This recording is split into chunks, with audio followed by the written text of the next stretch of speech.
Labanan ng mga diwata, ito na yata ang pinakamahaba ang pila at dinudumog. Aakalain mo nga na ang pila ay blockbuster na pelikula? Amazing! Hindi nga kayo nagkakamali at nandito tayo sa Diwata Paris Overload. Tinikman na nga natin ang pinagmamalaking Paris Overload ng Diwata sa balat ng lupa. Sa hinaba-haba nga naman ng pila at ito inabot na sa akin ang Overload Paris ni Diwata.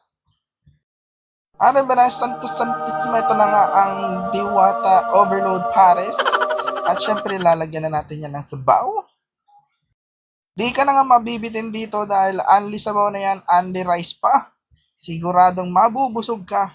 Ito nga ang bagong recipe ni Diwata na Diwata Chicken Joy na siya lang daw ang may alam ng recipe. Eto nga't di na talaga nagpatalo ang much malaking Chicken Joy ni Diwata. Abaya, akalaan mo ba naman na ducks ang Chicken Joy ni Diwata? 120 pesos nga lang itong Diwata Chicken Joy. Only rice na at meron pang soft drinks. 100 pesos naman ang kanilang Diwata Overload Paris na siguradong swak na swak sa budget dahil only rice na yan at only sabaw.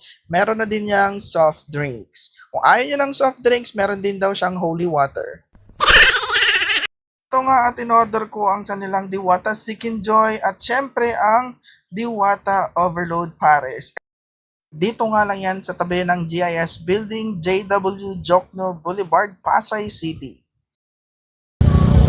So yun, nandito nga tayo kay Diwata Overload Paris. Pupunta natin siya kasi nandyan na siya. Ganun ang marami ang pila, guys. Pupunta natin siya. Shoutout tayo, guys. May bagong pisto, maraming bagong menu. Second time para na nakita na naman tayo, ma'am. Kailangan super. Ayan guys, kasama natin si Diwata. Ay, hello! Shout out po sa lahat ng viewers. Nandito na kami kay Diwata Paris. Ayan, so invite mo na siya, Diwata. Sa lahat ng gustong tikman, ako pumunta na sa Jokno Boulevard sa Pasay City. Malapit lang sa dati kong pwesto. May bagong pwesto na tayo. Maraming menu at may parking.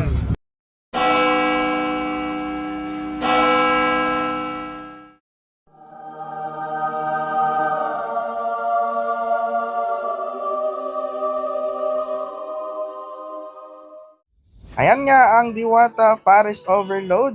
At sana'y nabusog ko ang inyong mga mata. Kaya naman hanggang sa muli tayo magkita-kita. Yun lang. Bye-bye.